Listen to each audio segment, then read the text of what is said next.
Welcome to Chokeholds Chill, where the arm bars are tight and the conversations are deep. We're Jenn and Mal, two women navigating life, mat burn, and the wild world of Jiu Jitsu, one episode at a time. From white belts to black, trauma to triumph, we bring you the real stories from the people who roll through it all. So tighten your belt, take a breath, and let's get into it. Welcome back to Chokeholds Chill. This week is presented by Usos Skincare. Today we are sitting down with Gwena from My Mat to Yours podcast. Gwena, welcome today. Hi guys, I'm so excited to be here. Thank you so much for having me on the podcast. Thank you for coming. Yes, we are so excited to talk to you. And we got linked up because our friend Becky is linking up all of the women in the Jiu Jitsu community. And it's so cool. Yes. Because we're getting connected with people that we wouldn't have otherwise. And as soon as you introduced yourself in like that big group thread that she started, I was like, I want to know her story. Yes. And so I'm so glad that you agreed to be on our podcast. And yeah, we're just so excited to talk to you. Same. I'm super excited. And I agree, Becky is really doing an amazing thing to like bring all the women of Jiu Jitsu together. Yes. It's so fun. It really is, because it's a small community, but it's a big community. And yeah, this group made us realize that. Yes. Yeah, absolutely. Yeah. So before we dive into like your jiu-jitsu journey, can you tell us where you're from? I know we are talking to you. You're in San Diego right now, but where are you originally from? So I'm from France. I grew up in a very little village on the intensive agricultural area in the suburb of Paris. I mean, I would not say suburb, like 2 hours from Paris. Okay. In Burgundy. And then in 2013, I moved into the US with my husband, Mark. He found a job at UCSD at the time, so we moved to the US, and I was working with kids with autism from 2009 up to my diagnosis last year. So yeah, I've been pretty much like working with kids with autism my whole life. Yep. That's got to be extremely rewarding and challenging. I was diagnosed myself this year, so I wish I had somebody like you in my life when I was younger. I can imagine. A lot of masking, I can imagine. Yeah, I'm so good at it. Of masking. Yeah, well, it's a problem with the girls. Girls know how to mask much better than boys. Yeah. That makes so much sense. Mm-hmm. So tell us how you first got started in Jiu Jitsu. What brought you to the mats? So I did not start with Jiu Jitsu. I started with boxing, actually. So in 2012, it's ridiculous. I watched the Rocky movie of the boxer. Yes. And I was like, that's what I want to do. And then back in France at that time, so France is organized differently than the US. So there is no like big gyms like there is in the US. It's all like government fund. So it's very cheap. And I arrived there and there was like, I don't know, maybe like 20 guys aging from like maybe 16 to 30. And I was the only woman.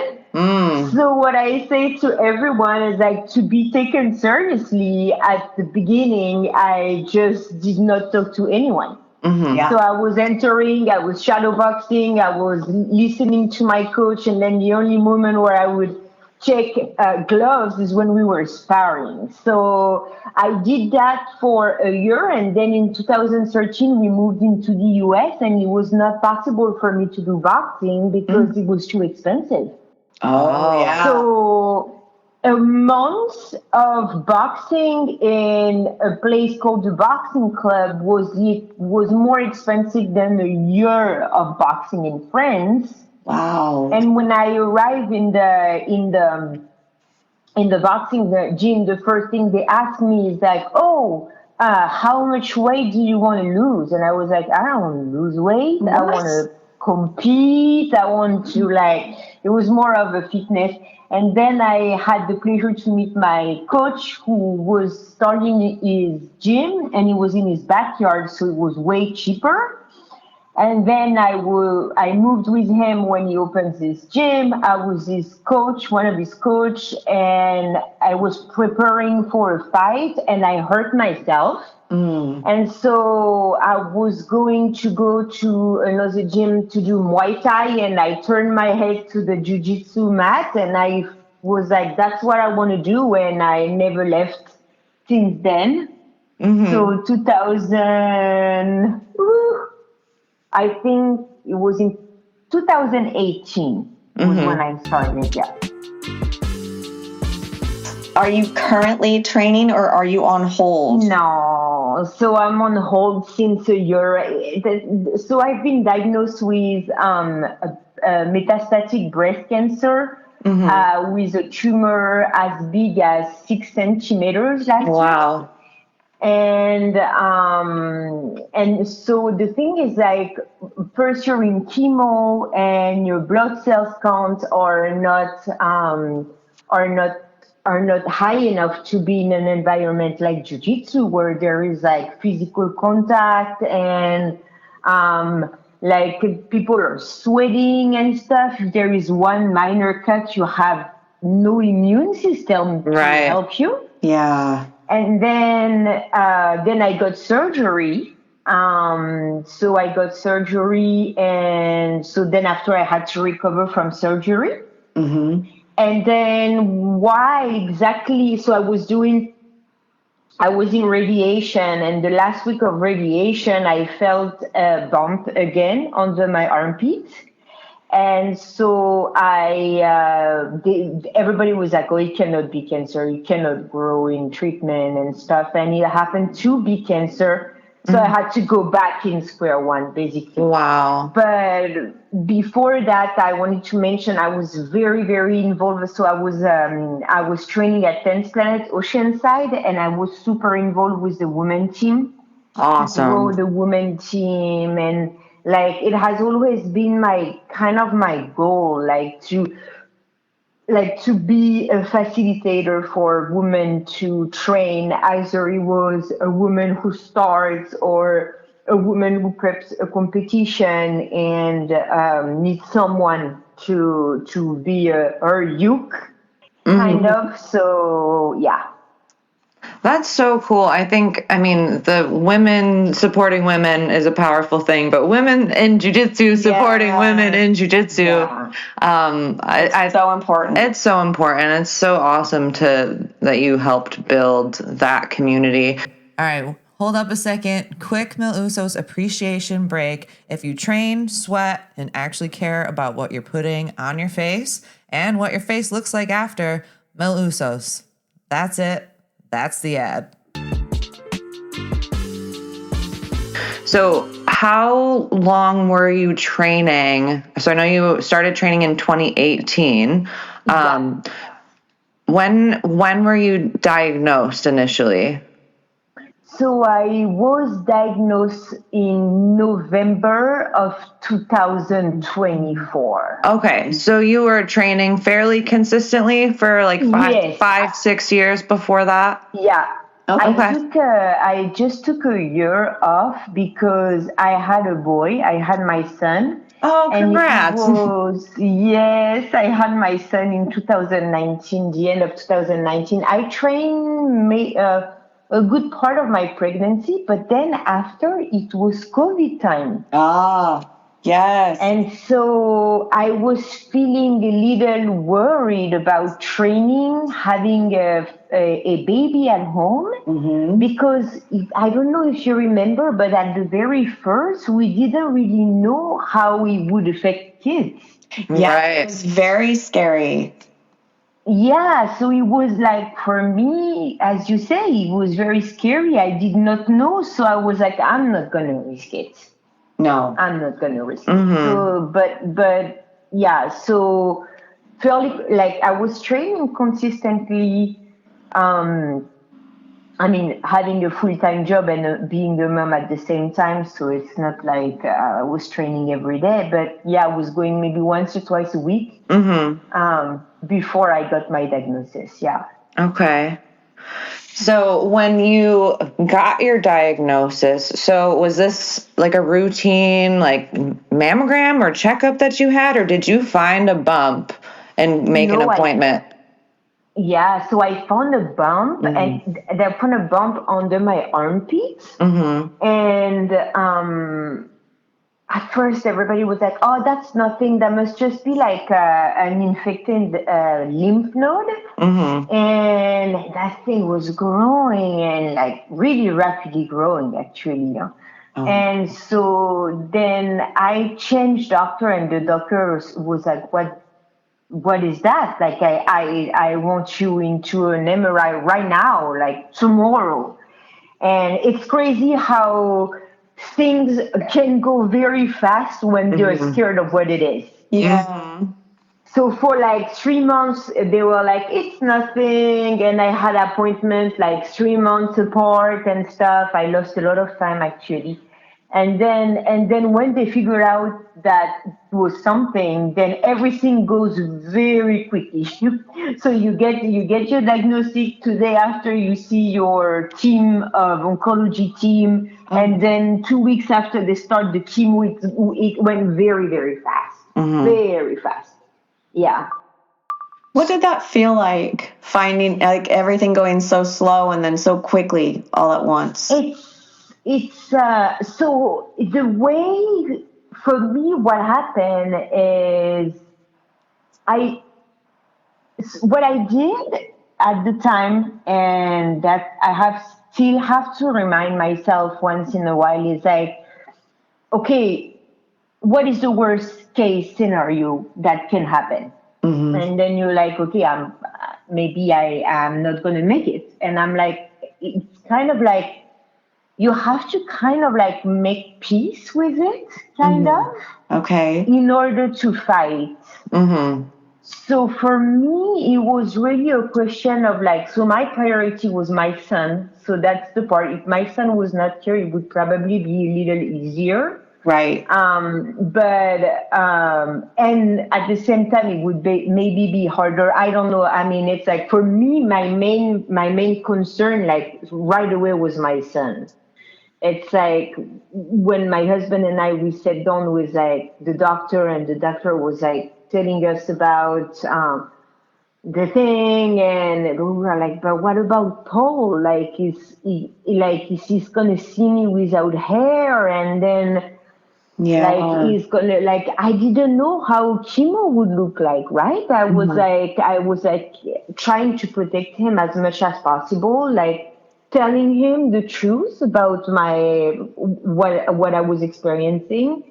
What I always say is, Paul knows everything up to the point that he doesn't know we can die from it.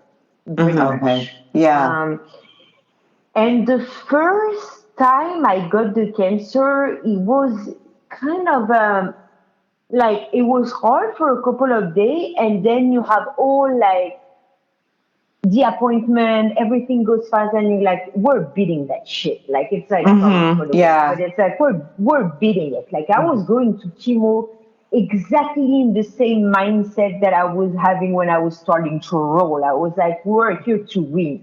Like, there is nothing. Like, I was really like a fighter, right? And the first 4 chemo I did was the doxorubicin, which is known as the red devil in the community, and it really put you down. Really put you down.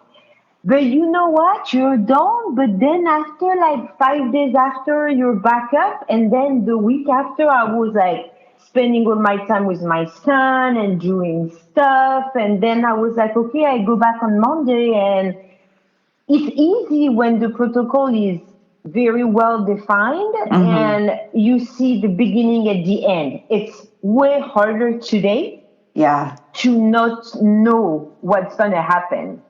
Because when they find out that it was actually another cancer growing, there was way more uncertainty. And so it's way more difficult. And that's why I created the podcast. Yeah. Yes, tell us about the podcast. What is it called? The podcast, it's called From My Mat to Yours. I love that. Grappler story. Yeah, it's so beautiful with the podcast because I really feel like everything unfolded exactly like he needed to be. Like, so what happened is I created the podcast when we found out that the cancer was growing again. So I was like, it's fairly new then. Yes, it must be. I don't know. I don't remember when was the first one. Maybe like 4 months ago. Oh wow! My goodness. Yay! Wow, that's so cool. Yeah, I think I think it was 4 months ago or something like this.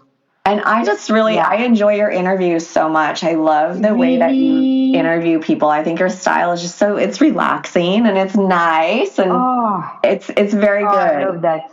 Can you tell us what? Yes. Can you tell us what inspired the name of the podcast? Know what? I don't know if I just had. It's From My Mat to Yours. And I don't know, it's like nothing really inspired it. I feel like with the podcast, everything unfolds. So I get ideas very quickly. I get like for example, last week I was like, okay, now I need to interview the European woman. Like everything kind of comes to me. Yes. A little bit like it was meant to be. I don't know if that makes sense. No, it does. And From My Mat to Yours, I don't know, it just like came, pretty much like this, without really thinking about it, because I had so much to think about.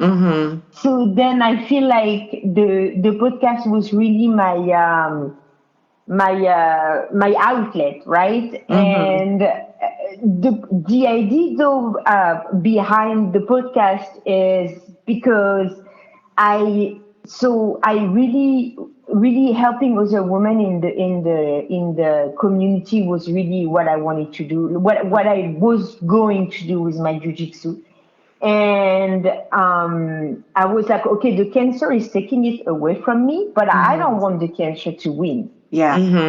So I have to find a way to keep doing what I love doing, which is helping women, while not being able to be on the mat. And I was like, why do I don't like I start a platform where everybody is welcome? It's like I was like I want the high belt. I had Indiana Goodman. I had Annabelle Lopez. I'm going to have Anna Mayordomo. I had Paige. But it was not the point. The point is really like giving a voice to women. Yes. So I had also moms, and then I had brand and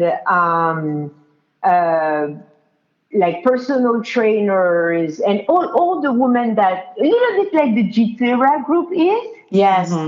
So that was my concept behind the podcast, is really to give the voice to the women because I could not help them on the mat anymore. Right.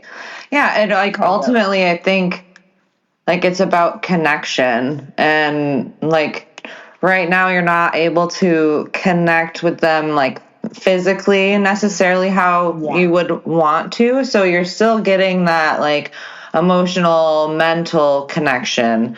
And that's special. I know that. And I've, Oh, sorry. Sorry, go ahead. No, I know that there's different different platforms where people will share like their cancer journeys, and I've followed several different platforms. Like we had a friend who used the Caring Bridge site. So I think that it's cool. This is kind of like your, like, you know, people use that as their outlet to write what they're going through and share what's going on. Yeah. And is that kind of what you're doing with the podcast? Like it's your outlet? It is my outlet. It's my way also to get my mind busy. So Yeah. it's like, and as you say, it's true that it's a way to connect because because I can't work anymore. So if I don't have those like couple interviews a day, okay, of course I have my husband, I have my friends, I have everyone, but that kind of gives me a sense of working. Yes. And it also is so much work that I can be a little down on my bed being like, oh, the cancer. And then I'm like, okay, you have interview too. It's just like wake up, stand up and do your interviews and edit them and all that kind of thing. So it's definitely, it's an outlet for me because the cancer group did not work for me. So because I was like, it was dragging me down a little bit instead of lifting me up. So I needed, as you say, something different, like something where I can connect to people, but I don't have to talk about my cancer. Right. Kind of. Yeah.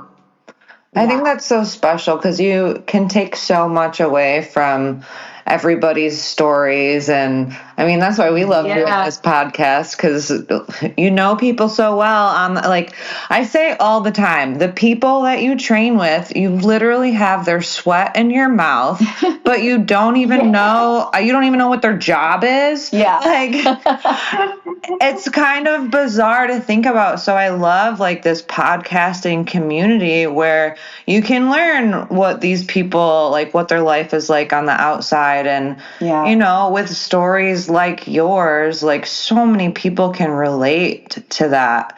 And, you know, so many people have experienced, you know, having to give up things that they love doing to fight a sickness and, you know, having to cope with that. So, I mean, obviously podcasting is a part of your coping journey. What else do you do to help yourself like relax and cope and take yourself away? So at the same time as I created the podcast, I started to volunteer for a wolf conservation center. And so this is a place where they have the Mexican gray wolf, which is one of the endangered species of wolves. Cool. And and I decided that I was kind of not wanting to work with kids with autism anymore because I've been doing it for so long, and I really want to start working when I'm going to be done with my cancer. I want to work in life rehabilitation. And I'm taking the chemo part of the cancer as a moment where I have the time to study. I cannot be in the field anymore because it's too tiring for me, but I study. So I am registering a couple of courses about wildlife rehabilitation. I'm starting to like look for when I'm going to be done with the chemo, to look at certain places where I can volunteer to have more experience. So I do that. And also I do a lot of meditation. And I do a lot of meditation, and I walk in nature a lot.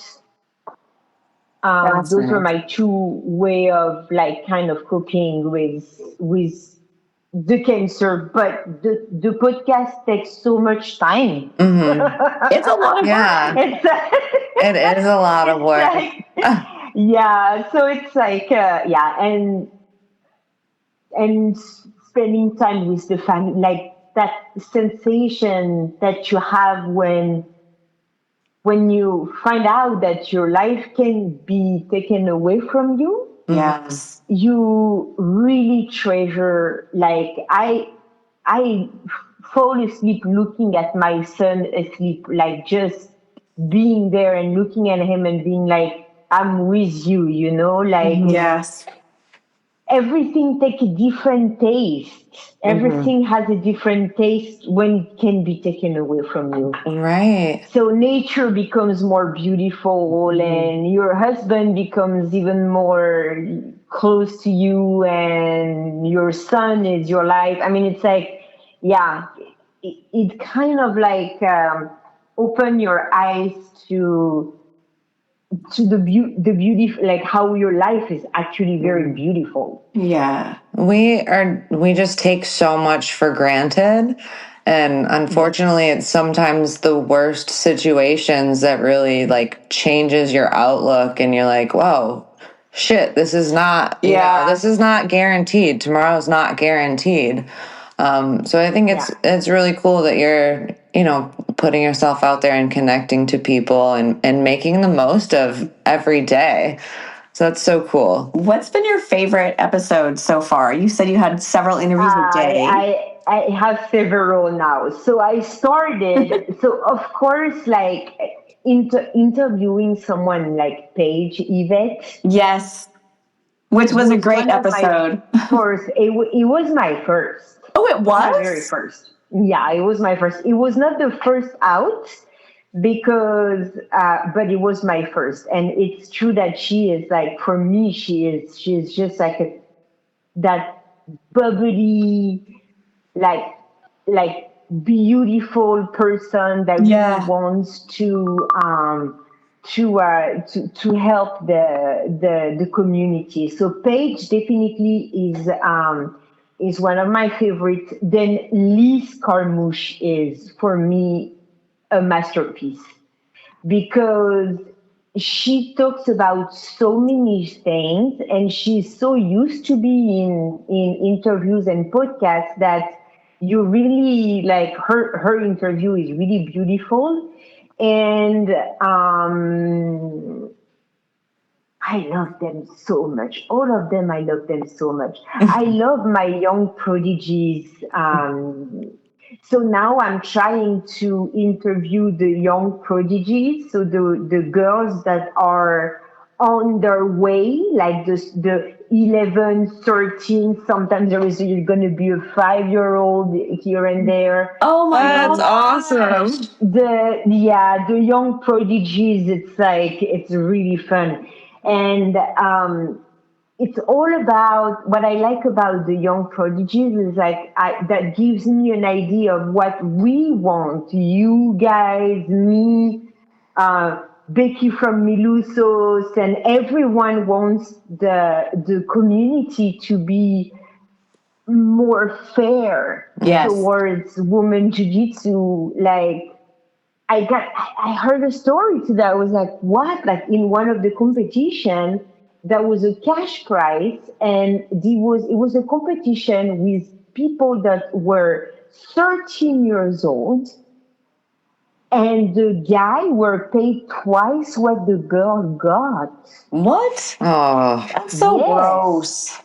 It's like I already don't understand it when it's women. Right. But when it's girls, that's crazy. Like, dude, what is that? So it's like, if I can, with the young prodigies and everything, if I can help the community, that the women get like more what they deserve in that sport. Absolutely. I think that's so very important.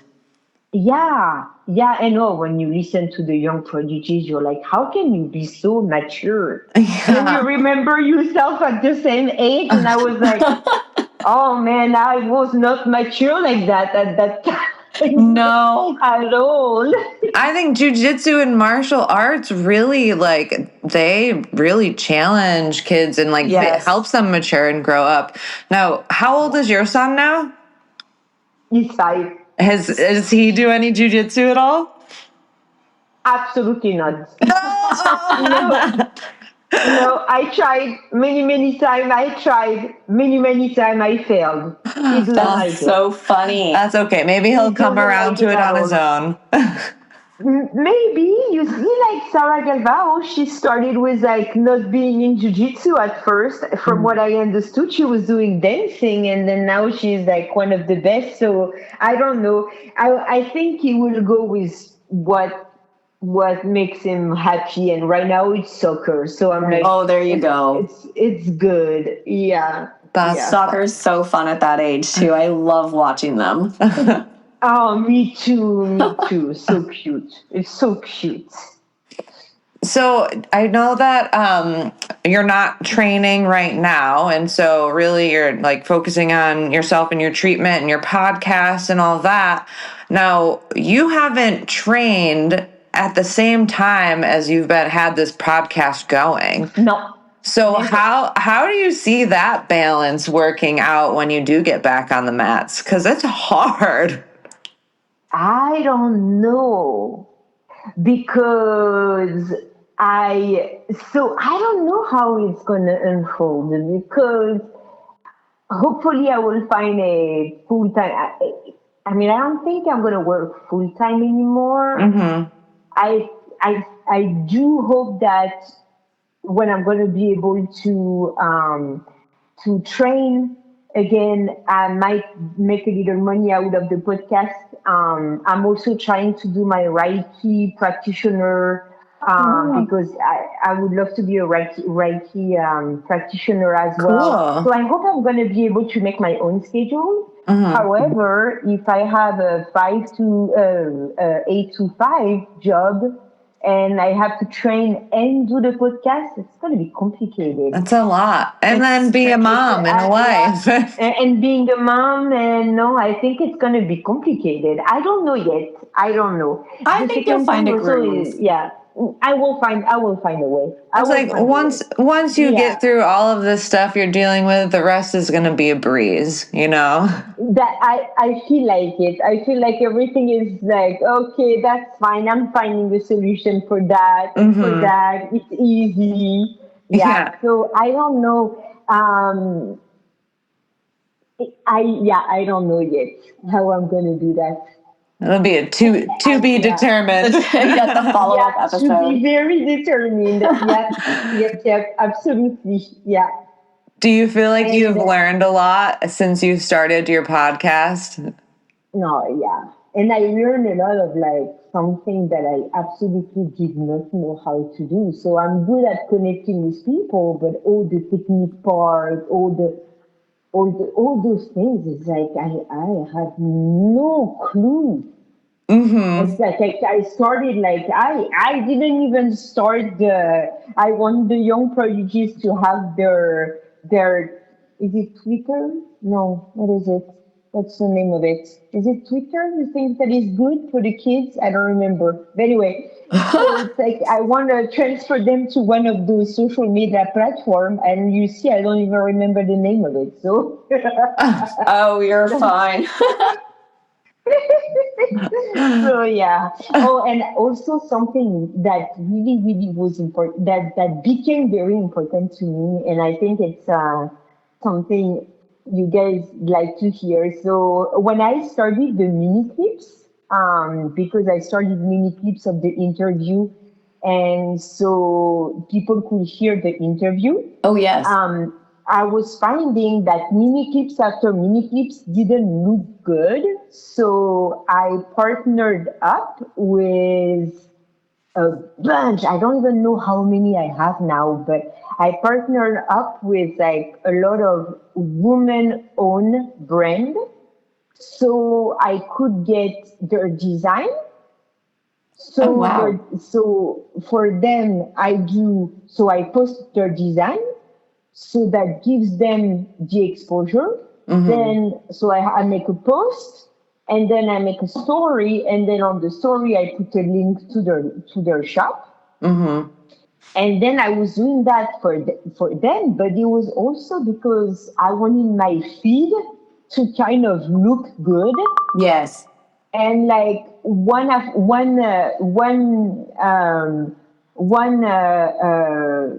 mini clip after the other was just like not looking good. So now I have like that bunch of like partners. I receive stickers from them. Aww. It's and now I'm really trying like to aim for the one that has the least follower as possible, Smart. so I can help like their beginning, like I'm like, oh, you have 24K followers, you don't need me, right? So it's like Right. I'm looking at, oh, you have 38 followers, you can, yes, that's work. Yes. We can grow together. I love it. Building up each other. Exactly. So cool. Exactly. And We it's the same with the podcast. Like we're like, I feel like there is a place for everyone, right? Like there is Yes. a place Most for every definitely. type of podcast. Yeah. Yeah. Go ahead, Mel. no. Like, I short circuited. I stopped reading the question. That's okay. So, what would you say is like a piece of advice that you would give to somebody who's like, I think I'm going to start a podcast? Good call. Yeah. So I feel like what would I give advice? Let me think about it. You might have to edit that one because I haven't think about it. That's okay. Mm, What would you tell people who want to start podcast. jiu-jitsu?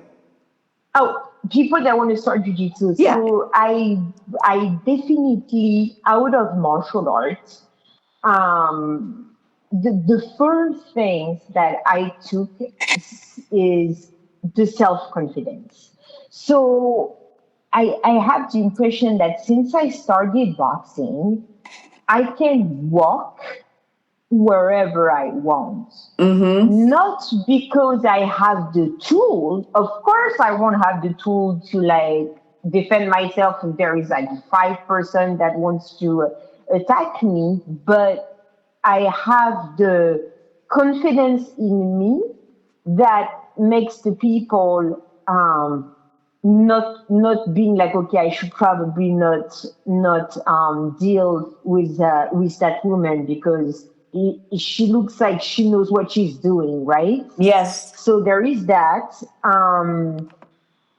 I first was when I was boxing and I was a coach. My coach asked me if I wanted to do a women class, and I was like, "Okay, what do you mean by doing a women class? Like, why do you want the women to be together? Where is the difference?" And now I know where's the difference because not every woman can come in a very male dominated area Yeah. and feeling comfortable like being there even if they're super nice, Yes. so I'd say find a woman team, if you need a woman team. Yeah. And for the podcaster, I'm going to give one advice is like, remember that we are in a time where the attention span of the people is 30 seconds. So do mini clips. Do those mini clips because I watch, like, I have the statistic of my podcast. Even if the podcast I'm like, it's super interesting. Most of the time at 20 minutes, there is nobody listening anymore. Yeah. Yeah. It's true. We have short attention spans. Always. Yeah, we live in the like doom scrolling era. So if something doesn't grab you right away, you just keep going by. So but I think that what's special about like the jiu-jitsu community overall, but especially the female jiu-jitsu community is like I feel like we're like just building each other up. Yeah. And I remember the first time I ever competed, Obviously against girls I've never met before. Right. And I remember going in and literally I'm like, oh my God, they're literally trying to kill me. And then as soon as we're done competing, it's like chatting and you're like best pals and you're like, yo, Yes. that was awesome. You're great. Like when I'm in the area, I'll come train with you.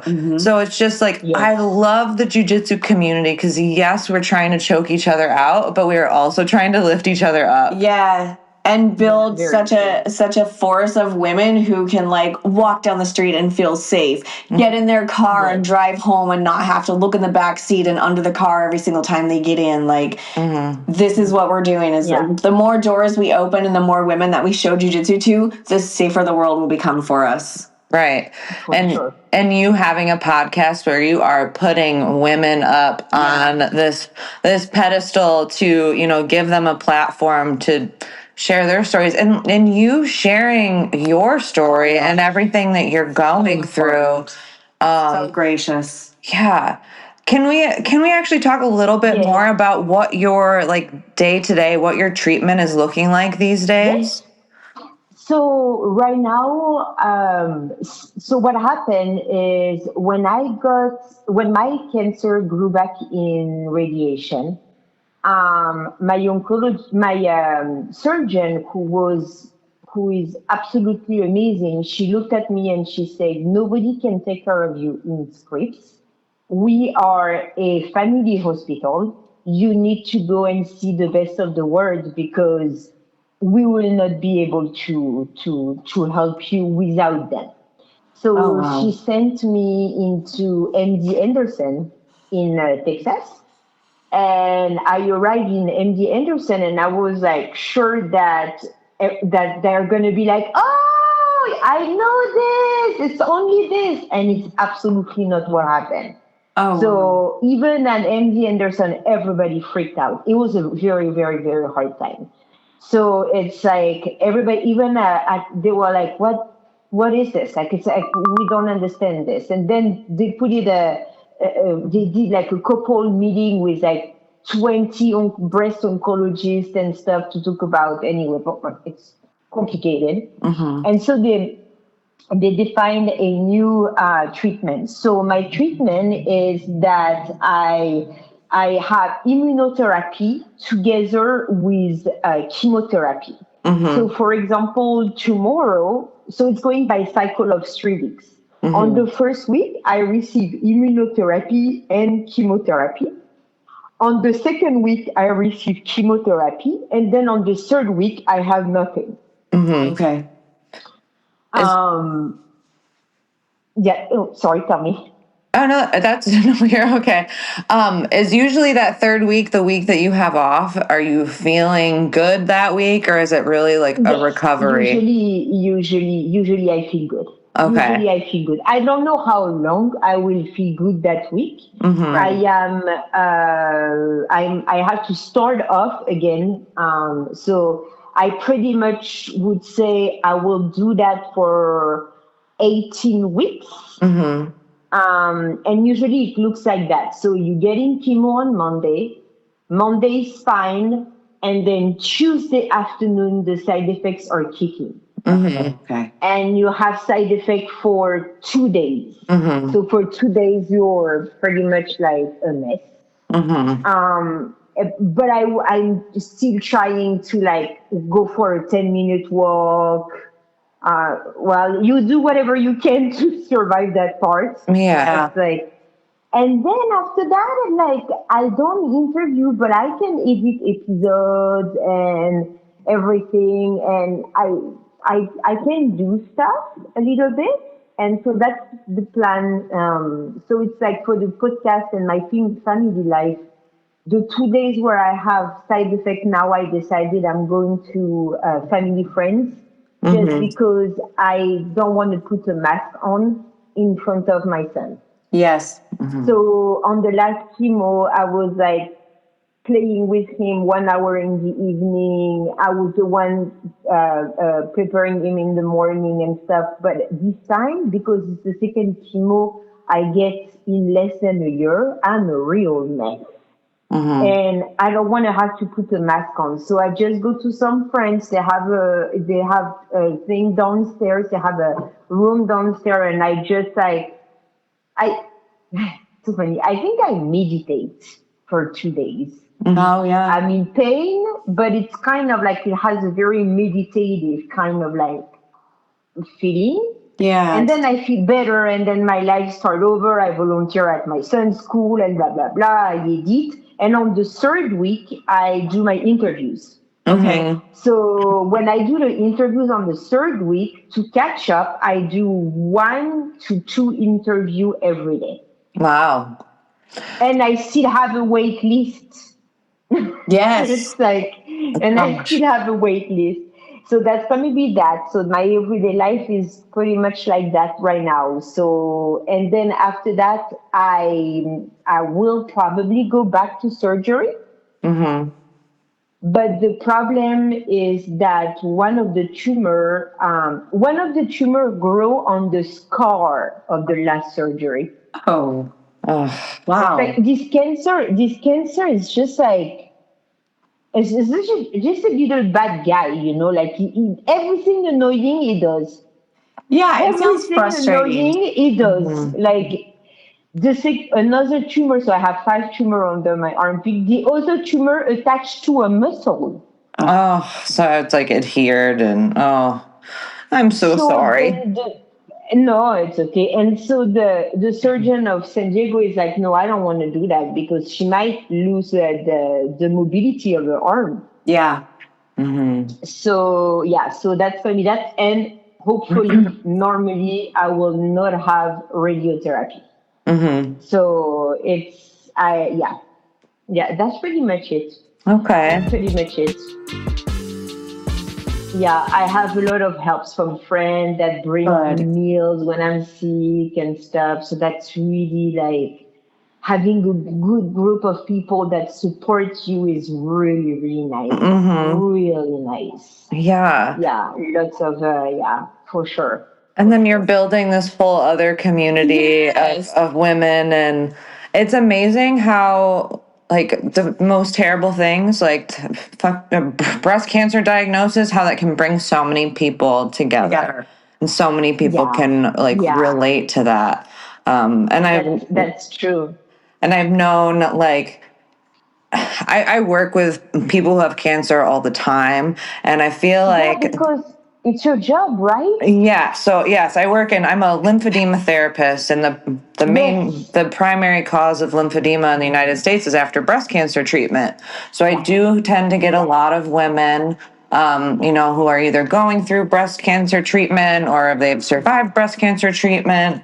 And I've heard a lot of them really kind of say, like, okay, I had this like pre-cancer life, and then I have this during cancer life, and then you transition into this post-cancer life, and then trying to figure out, like, okay, which, like, How it fits. how do they all fit together? Because it really changes your outlook on everything.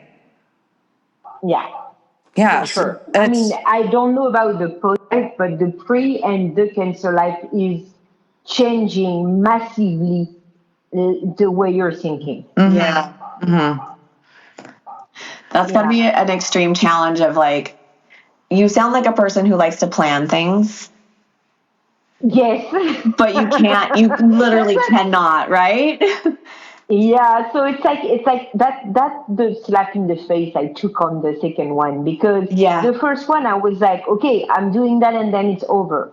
So I was looking at the calendar, I was crossing, I was having, like, on the worst chemo time, I was having like stone that I was putting from one cup to the other, and everything was about it's gonna be done. Yes.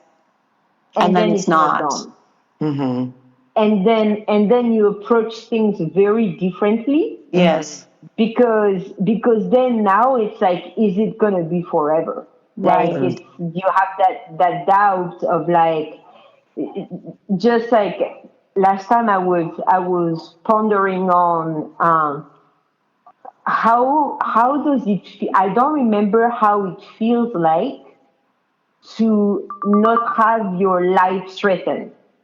Yeah. Like to be like on your everyday life and like, okay, everybody can die at each moment. Like but when you don't have breast cancer, and me at least, I was not like thinking of it.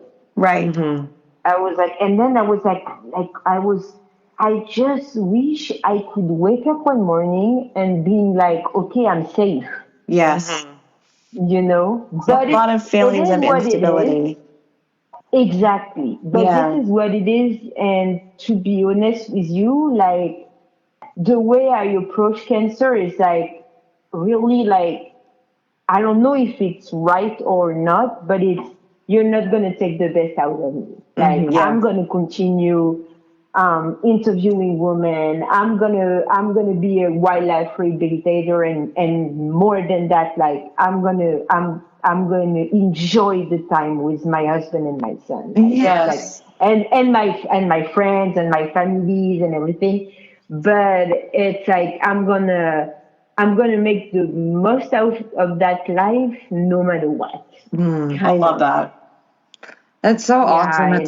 Yeah, It just sounds like you have such a good, like you're in a good headspace. Like, obviously, what you're going through sucks. You wouldn't wish it on your worst enemy, but No. it seems like you have such a good headspace and outlook right now.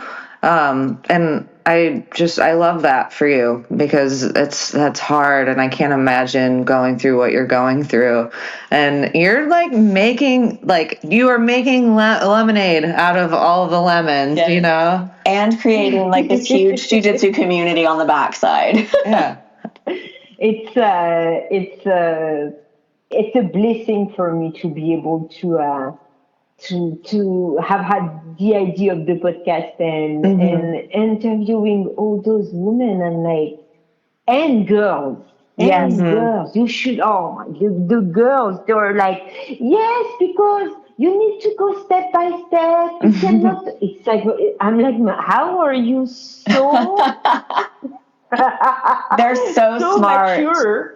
I feel so like mature and so smart. they are. And kids right now, I mean, we were just talking to like a young athlete the other day, and it's like they just have agency to say like whatever it is and just like, nope, not doing that. This is what's best for me. This is what's important for me. I'm sticking to that track. Whereas like when I was growing up, we didn't view things like that.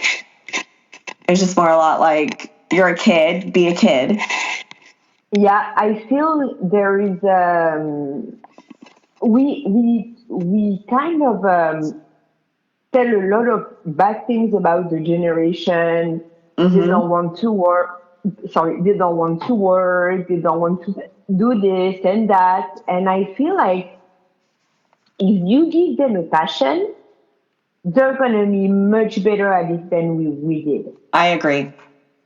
And I don't know what it is, but I think like the next generation, I do trust them. And that's why really, if there is one thing in my life that I really want to contribute to is that equality in jiu-jitsu for girls and like women and giving them platforms as much as possible, like not accepting that now that women are paid less money than men.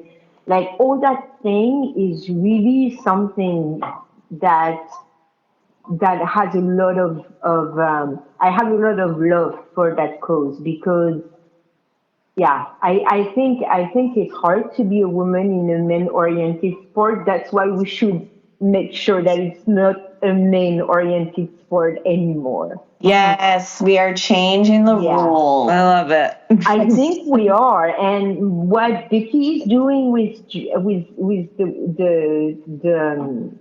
Judera is like this is it, right? It's like she gets us together, and the more we're going to be together, the stronger we're going to be. And it's not us against them, but still I love that. look up for each other. And me too. Really, really love that. I really love that. Yeah. We So I love have a women very funny supporting story. women. Exactly. So I do have a very funny story though. Oh, Yes, please share. So Becky, I met her a long time ago. Mm-hmm. We competed against each other. Did you Oh, really? how funny. Yes, Oh my yes. gosh. When we were white belts, that was my first competition, I think, and I competed against Becky. Oh my That gosh, is that's so so funny. How did And it then go? both of us, and then both of us were like, okay, competing. Like it was not for me. However, if I survive that cancer, there is a big chance that I'm going to go back to competition. Hell yeah. Oh, let us know. We Yeah, want to come there. We want to see it. Because I'm thinking like I didn't go to competition before my cancer because it was giving me too much nerves, and after what I went through, I doubt that a competition is going to give me so much nerve anymore. Yeah, you can handle literally I think I'm anything. going to be like, it's gonna be fine. And I always wanted to compete again. It's just like my nerves were like just like so horrible. But now I'm gonna be like, if I survive that cancer, I'm gonna be competing in jiu-jitsu. Like light of Yeah. fire. Yeah. Yep, Yes. absolutely. Yep. I'm so excited for you. Oh, No, thank we honestly you. loved talking to you and hearing your story. And Same. where can people find you? Give us So your, yeah. yeah, you can find me on Instagram from my mat to yours.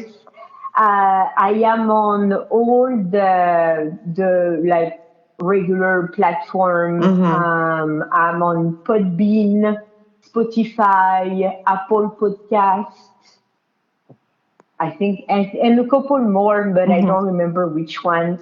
Um, there is a chance that in the future there are going to be two podcasts.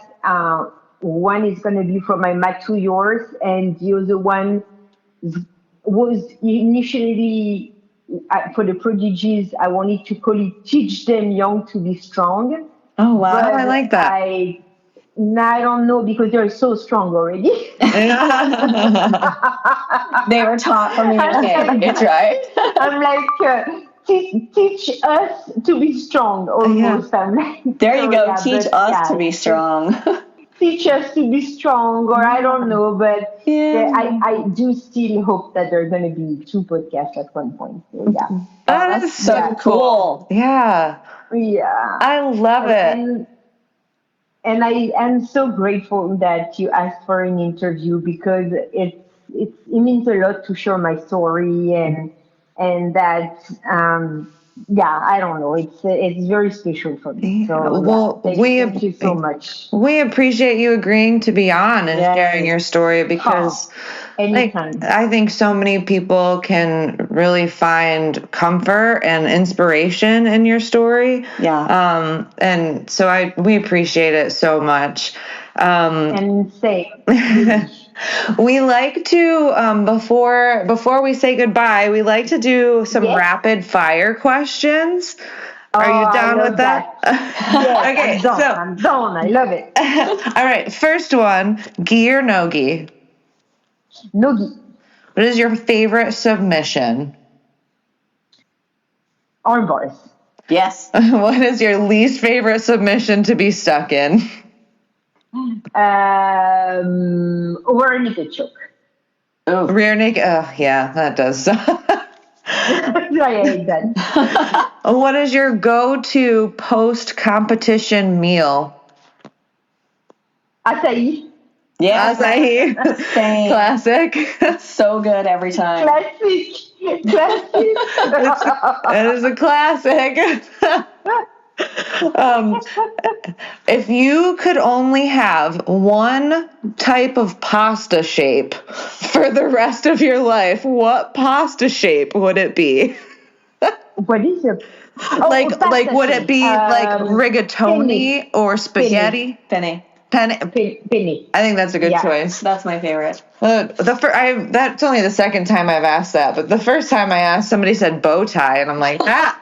That would be pretty low. One too. I said, well, maybe bow tie. But that's the fire question. It has to be first. So yeah. Oh, good. Oh, all right. So the last question we always ask, or no, sorry, I have two more questions. What if you had a super fight tomorrow? What would your walkout song be? We're gonna run this town tonight. Run this town from with oh man, I have it in my head. with Rihanna. Yes. Oh yeah. And yes, this one. Yeah. Great. That's a good one. And last question, if your best friend had to describe you in 3 words, what would those 3 words be? I would say strong. Strong, that's for sure. Mm-hmm. And then that I'm thinking too much. And like in a negative way, that I'm like can turn things around in my head a little bit too much, and that I'm and that I'm positive. Yeah. There we go. That's great. Yeah. Well, I can see all of the best qualities. And again, thank you so much for sharing your story. We hope to, first of all, we hope to have you on again down the road a little bit when you're back on the mats, because we know that day will come. Yes. And then also whenever you make your way up this neck of the woods, we would love to have you stop in our gym and meet you in person and see you compete, because that would be awesome. That would be amazing. Yeah. I would definitely. I love the Oregon coast, so I would definitely stop by when I make my way to what the place is called the New Heaven. Okay, cool. So, yeah. Oh my gosh. Awesome. We look so forward to it. Yeah, same for me. Yeah. Same for me. Thank you. Really, thank you so much for the opportunity and choosing me, and that means a lot to me. Yeah, well, thank you, and I'm sure that we will stay connected, and I look forward to seeing what's next for you. Thank you, and for you too. You might come on. It's gonna be you might have to come on my podcast too. Yeah, we would love to. Yeah, I think it's gonna happen. Awesome. Well, I can't wait. Fantastic. Same. I can't wait. Yeah. All right, girl. Well, you have a wonderful rest of your day. We appreciate you. You too. Take care. Same. Thank you, guys. Thank you. Bye. Don't forget to like, subscribe, and share. Check us out on Instagram at Chokeholds and Chill Pod, or shoot us a message at chokeholdsandchillpod@gmail.com.